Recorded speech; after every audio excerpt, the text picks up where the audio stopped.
Summer వస్తే చాలు water అనేది ఉండట్లేదు ఇక్కడ.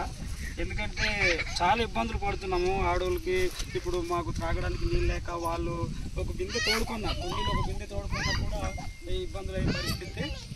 కాబట్టి ఎందుకంటే ఇవాళ మేము దాన్ని దృష్టిలో పెట్టుకొని మేము జెడ్పీటీసీ గారికి అలాగే మా స్థానిక సర్పంచ్ గారికి తెలియజేయడం జరిగింది. తదుపరి తెలియజేసిన పిమ్మట మన వాళ్ళు వచ్చి సందర్శించడం జరిగింది, చూశారు. మరి ఎందుకంటే ఇలా ప్రతి వేసవి కాలంలో వాటర్ కొరత రావడం వల్ల మేము ఎక్కడి నుంచి తెచ్చుకోవడానికి చాలా ఇబ్బందులైనటువంటి పరిస్థితి. ఎక్కడ వెళ్ళినా అటు వేగం వెళ్ళాలన్నా 2 కిలోమీటర్లు దాటి వెళ్ళాలి. వీటి కింద పులుసు మామిడి గడ్డకి వెళ్ళాలన్నా ఒక 2 km వెళ్ళాలి.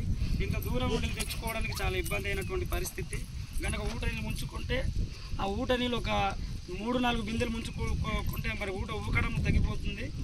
కనుక ఇది మేము అందరం గ్రామస్తులు మాట్లాడుకొని ఈ విషయంపై మరి జడ్పీటీసీ గారిని అలాగే సర్పంచ్ గారిని అలాగే మరి వైస్ సర్పంచ్ గారిని తెలియజేయడం జరిగింది. కనుక ఇది కొద్దిగా దృష్టిలో పెట్టుకొని అధికారులు మా గురించి, మా గ్రామం గురించి, మా బాధలు, మా రైతుల యొక్క బాధలు, మా మంచినీటి సమస్యని తీరుస్తారని మేము కోరుకుంటున్నాము. ఓకే, ఈరోజు జడ్పీటీసీగా నేను, స్థానిక సర్పంచ్, వైస్ సర్పంచ్, మళ్ళీ ఇక్కడ ఉన్న పీసా కమిటీ సభ్యులతో అనంతగిరి పంచాయతీ మారుమూల గ్రామమైన మద్దిగారు గ్రామంలో ఈరోజు పర్యటించడం జరిగింది.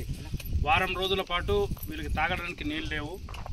ఈ విషయం పైన చాలా వాళ్ళు కాగితాల రూపంలో మాటల ద్వారా, ఫోన్ ద్వారా మాట్లాడుతూ మాకు తాగడానికి మంచినీళ్ళు, తక్షణమే మంచినీళ్ళు ఇవ్వాలా, మేము ఇక్కడ నుండి పులుసు మామిడి కిందకి వెళ్ళి మోసుకొని రావాల్సినటువంటి దుస్థితి ఏర్పడుతుంది. కాబట్టి మాకు మంచినీళ్ళు కావాలని అడుగుతున్నారు. ఇదివరకే ఇక్కడ మంచినీళ్ళ కోసం ఆ కొండ, ఆ పైన కొండ 1 కిలోమీటర్ పైనుండి ఒక ఊట ఉంది. అక్కడ నుండి నీళ్ళు ఇక్కడ ఇచ్చారు పంచాయతీ నుండి. కానీ ఆ సోర్సు ఎండిపోవడంతో ఈరోజు తాగడానికి నీళ్ళు లేదు. కానీ ఇప్పుడు ప్రస్తుతం ఒక ఊట ఉంది, ఇక్కడ చూసాము. అక్కడ కొద్దిగా ఆ చలమలు సేకరిస్తే కొద్దిగా తీసి అలాగా 1-2 బిందెలు అవుతుంది. ఆ రకంగా అవడం వల్ల ఈ తాగడానికి నీరు కూడా లేదు, అది ఎవరికి అందట్లేదు. నీరు కూడా ఇప్పుడు లేదు, ఇటువంటి పరిస్థితి ఉంది. కాబట్టి ఇప్పుడే నేను కలెక్టర్ గారితో, పిఓ గారితో మాట్లాడి నిధులు రప్పించి ఈ రకంగా ఇక్కడ నీళ్ళు ఇవ్వడం కోసం ప్రయత్నం చేస్తాం. ఆర్డబ్ల్యూఎస్ డిపార్ట్మెంట్ వాళ్ళతో కూడా ఇప్పుడు మాట్లాడడం జరిగింది, ఏఈ గారితో, డిఈ గారితో. కాబట్టి ఇప్పుడు జేజేఎంలో కూడా ఏదైతే అవకాశం ఉందో దానికి ముందు ప్రయారిటీ పెట్టి దీనికి జేజేఎం నుండి కూడా మనకు ఇక్కడ చేసి వీరికి నీరు అనేది అందుబాటులో తేవాలా, సౌకర్యం కల్పించాలా. కాబట్టి తీవ్రమైన సమస్య ఉంది. ఖచ్చితంగా నేను ఈ విషయాన్ని పై అధికారుల దృష్టికి తీసుకెళ్లి నిధులు కేటాయించేలాగా నేను ప్రయత్నం చేస్తాను. ఏదైతే జలజీవన్లో ఉన్నాయో వాటిలో కూడా ముందు ప్రయారిటీలో మేము పెట్టి దానికి చేయడానికి ప్రయత్నం చేస్తాము. ఒకవేళ లేని ఆడల వీళ్ళందరూ అనంతగిరి మండల కేంద్రాన్ని కూడా నా దగ్గరికి వచ్చారు, మాట్లాడాం. మళ్ళీ నేను కూడా తిరిగి గ్రామంలో పర్యటించడం జరిగింది.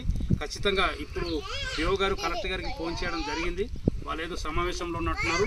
వాళ్ళు సమావేశం అంటే అయిపోయిన తర్వాత ఇప్పుడు ఖచ్చితంగా వాళ్ళతో మాట్లాడి నిధులు కేటాయించాలని ఖచ్చితంగా మేము మాట్లాడతామని సందర్భంగా కోరి సెలవు తీసుకుంటాం.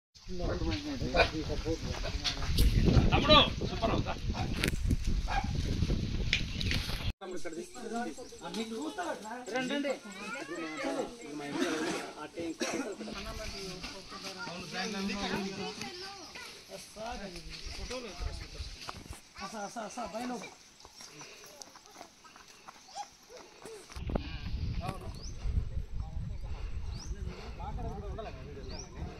ఇక్కడే మాట్లాడేద్దాం.